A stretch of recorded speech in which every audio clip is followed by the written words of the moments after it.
Agora vamos falar de um assunto bastante complexo, polêmico, e a palavra que tem sido dita em alto e bom som por muitos brasileiros: crise.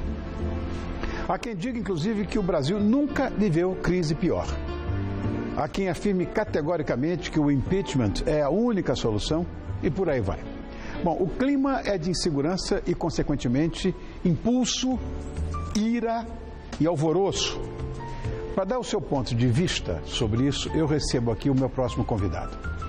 Ele foi ministro da Fazenda de 88 a 90, é consultor de economia, escreveu para os jornais Folha de São Paulo, Estado de São Paulo, para a revista Veja e, além disso, tem 4 livros lançados. Estou recebendo Maílson da Nóbrega. Sou seu fã, te disse anteriormente, essa aqui é a sua casa. Tudo bem, Rank? Bem, prazer em vê-lo. Obrigado pelo convite. Imagina, eu que estou honrado com a sua presença, ministro. Ministro, muito se fala dessa crise. Você afirmou certa vez, eu li isso, que crises econômicas passadas aconteceram por incapacidade de nós outros percebermos, né?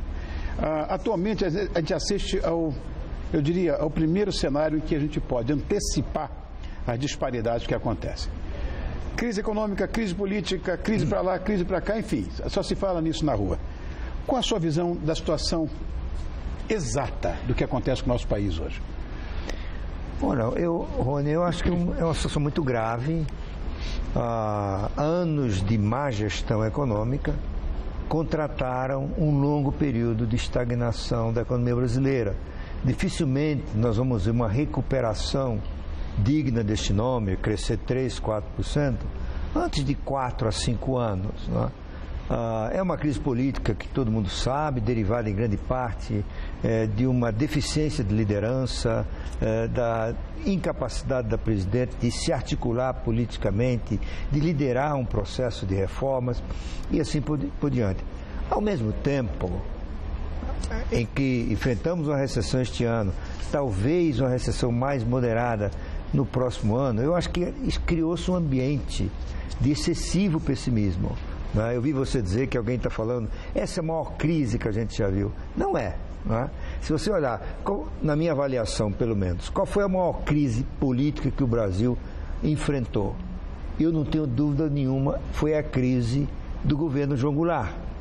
Porque as crises, elas caminham para paralisia ou para rupturas quando as instituições não conseguem gerenciá-la. Isso que aconteceu em 64, não é? Isso nos caminhou para uma ruptura que deu lugar a uma longa noite autoritária no Brasil. Outra crise econômica muito mais grave, eu passei como ministro da Fazenda, que foi em 89. Existe uma coisa que os economistas chamam de sistema de preços, que é uma coisa crucial numa atividade econômica, numa economia capitalista, porque os preços têm a função de racionar a escassez. Se um produto falta, ele sobe de preço, aí os produtores vão buscar produzir mais e a coisa se normaliza. E o sistema de preços tem um papel fundamental de emitir sinais para as pessoas tomarem a decisão de consumir, de não consumir, de investir, de assumir riscos. E na crise hiperinflacionária dos anos 80 e 90, o sistema de preço entrou em colapso. Ele não existia. E isso sim era a crise. Não é? Portanto, a crise é séria, mas não é nenhum sinal de que o Brasil esteja afundando. Até porque eu acho que há condições de iniciarmos uma caminhada para uma estabilização e depois até para um pequeno momento de baixo crescimento que talvez ocorra lá pelo segundo semestre de 2016. Em 2017 a economia pode voltar a crescer, ainda modestamente, 1%, em torno disso, mas não estamos caminhando para o despenhadeiro, não estamos caminhando para o colapso, não estamos caminhando para ser uma Venezuela. A Venezuela, o PIB vai crescer esse ano mais de 8%, né?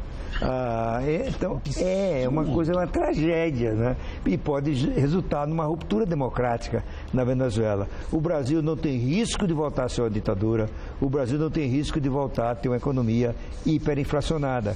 É apenas uma crise muito ruim, né? O Brasil não precisava passar de novo. Por isso, o Brasil não precisava passar de novo por uma desclassificação de sua avaliação de crédito, né? O junk bond, como a gente chama, lixo. O Brasil tinha saído disso em 2008, botou até um degrauzinho acima. Estamos voltando a ser lixo de novo, tudo indica que vai acontecer, provavelmente no princípio do próximo ano. Lixo que eu digo, o risco do Brasil, como os papéis de dívida do Brasil são considerados. Esses rebaixamentos virão todos, né? Que a gente já está vendo. Acho que sim. Bom, a gente vê um decréscimo na produtividade, né? Essa barbaridade, o dólar chegou hoje, inclusive, eu vi a 2,68. Perdão, 3,68. Eu não acreditei. Deu uma riadinha depois, mas 3,68. Dólar nas alturas, baixa nas exportações, nas importações também, sem mencionar a inflação, que já está numa situação bastante preocupante. Você enxerga o Brasil como um túnel sem luz no fim? Não, né? Não. Até porque as pessoas estão esquecendo que o sistema privado, numa economia com as características que o Brasil adquiriu, reage. O sistema privado reage a incentivos, incentivo de preço, incentivo de sinalizações, não é? E nós temos pelo menos 3 fatores que podem começar a tirar o Brasil do fundo do poço. Quais são? O primeiro, eu diria o mais importante, é o câmbio. A taxa de câmbio desvalorizou mais de 60% nos últimos 12 meses. Exato. Isso é uma barbaridade de desvalorização. Isso vai gerar oportunidades de substituir importações por produção doméstica. Isso vai gerar oportunidades de exportação. Isso vai reduzir o custo do trabalho medido em dólares. Isso vai aumentar a competitividade dos produtos brasileiros. Tanto a competitividade para exportar, quanto a competitividade para enfrentar a concorrência externa. E tudo isso se transforma em demanda na economia, não é? Por outro lado, nós estamos num clássico ciclo de acumulação de estoques. Quando a crise acontece rapidamente, como aconteceu agora, né, já se sabia que ele ia acontecer, mas ela se acelerou rapidamente nos últimos 3 meses, as empresas começam a sobrar mercadoria na prateleira. O comércio diminui ou para de fazer encomendas para a indústria demite, produz menos para se ajustar. Em algum momento esse ciclo se esgota e a roda começa a rodar como antes, não é? Talvez com intensidade menor. Não é?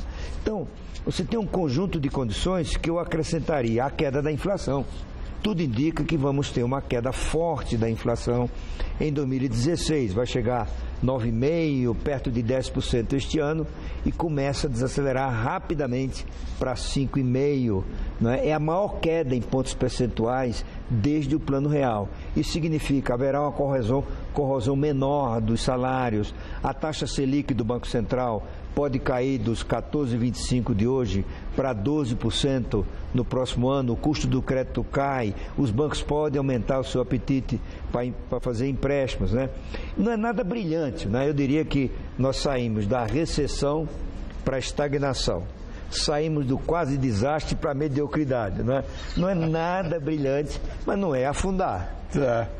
Ministro, além do excesso do emprego dessa palavra, crise, a gente escuta também que a solução mágica para todos os problemas seria o impeachment da presidente. Eu sei que você tem uma opinião bastante consistente sobre esse assunto. É válida essa história? Não é? Não é. Deixa eu te esclarecer. Porque eu escrevi um artigo dizendo que impeachment não foi feito para destituir gente incompetente. Eu fui massacrado nas redes sociais. Alguém sugeriu que eu estava querendo um cargo no governo Dilma, que eu estava... Não, eu defendi a ideia de que o impeachment é muito grave. É um evento raro na vida de um país para ser usado para tirar gente incompetente. Para ter o processo de impeachment, você tem que seguir as regras. Tem que ter um fato inequívoco que caracterize o crime de responsabilidade. Se aparecer, ela tem que sofrer o processo de impeachment. Mas não assim, como estão falando, né? E a experiência mostra, se o presidente da República preservar o mínimo de 1/3 de apoio na Câmara ou no Senado, não tem impeachment. E eu acho que a Dilma tem tudo para preservar isso, né? Portanto, eu acho que o impeachment não é a saída, até porque as pessoas estão iludidas que a Dilma saindo do governo, a situação melhora. Talvez a gente comece a ver uma pessoa falando de forma menos confusa, né? Talvez a gente vai ver renascer algumas esperanças, mas não para recomeçar o Brasil a crescer. Como disse um amigo meu, na saída da Dilma, a crise muda de sexo. O presidente passa a ser um homem, que é o Temer. E as ruas passam de amarelo para vermelho, né? Então, não muda muito, a não ser essas coisas superficiais, não é? Portanto, eu acho que temos que seguir a Constituição.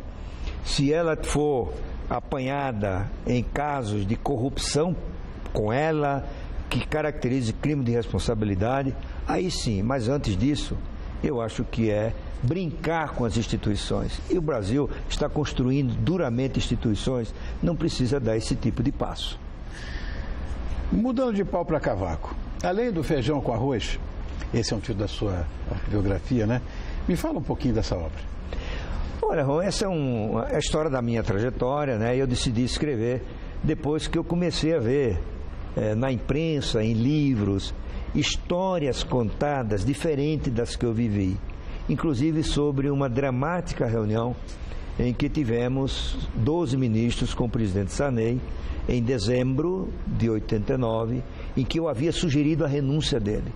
E o presidente decidiu discutir essa ideia, não é? E foi uma reunião dramática, durou quase 6 horas e terminamos ficando empate. 6 ministros votaram sim, 6 ministros votaram não. O presidente Sarney decidiu ficar no poder e eu acho que foi a melhor solução. Na época eu tinha a ideia, eu e o ministro João Batista, que era meu companheiro da equipe econômica, que nós poderíamos ir para um descontrole total, né? A inflação tinha passado de 50% ao mês e talvez a antecipação da posse do Collor pudesse interromper essa trajetória. Infelizmente ela não aconteceu e tudo mais. Então eu digo, olha, eu vou escrever minha trajetória para contar minha versão desse episódio e de outros, né? E aí teve uma jornalista que eu contratei, né? Porque alguém me disse, não escreva você precisa estar distante. A Luíse Sotomayor, e é um livro que conta a minha trajetória desde minha infância pobre. O livro começa no dia em que minha família, meu pai, minha mãe e mais 3 irmãos, nós saímos como retirantes da minha pequenina cidade de Cruz do Espírito Santo, na Paraíba, que tinha sido inundada pelo rio Paraíba, e nós andamos 6 quilômetros a pé na lama do rio que tinha baixado para abandonar a cidade e como retirantes irmos para uma outra cidade perto de Sapé, onde moramos 6 meses. E conta toda a história, como eu estudei, como eu entrei no Banco do Brasil, como eu comecei no governo, como fui morar na Inglaterra, as personalidades que conheci, as minhas visões de mundo. E, por sugestão de um historiador, eu entremeei essa história com fatos da vida nacional. À medida que a história prosseguia, contava-se também a minha. E a ideia que esse historiador tinha dito é que em algum momento as 2 histórias convergiriam, a minha e a do Brasil, porque são períodos em que eu participei dessa história, te dei minha contribuição, cometi meus erros, né? Fiz o melhor nas circunstâncias para o país. Ministro, muito sucesso com o seu livro, na sua vida pessoal, como consultor. Essa casa é sua, quando quiser nós estamos aqui à sua espera. Muito obrigado, Rony. Foi um grande prazer estar com você aqui. Pode ter certeza disso.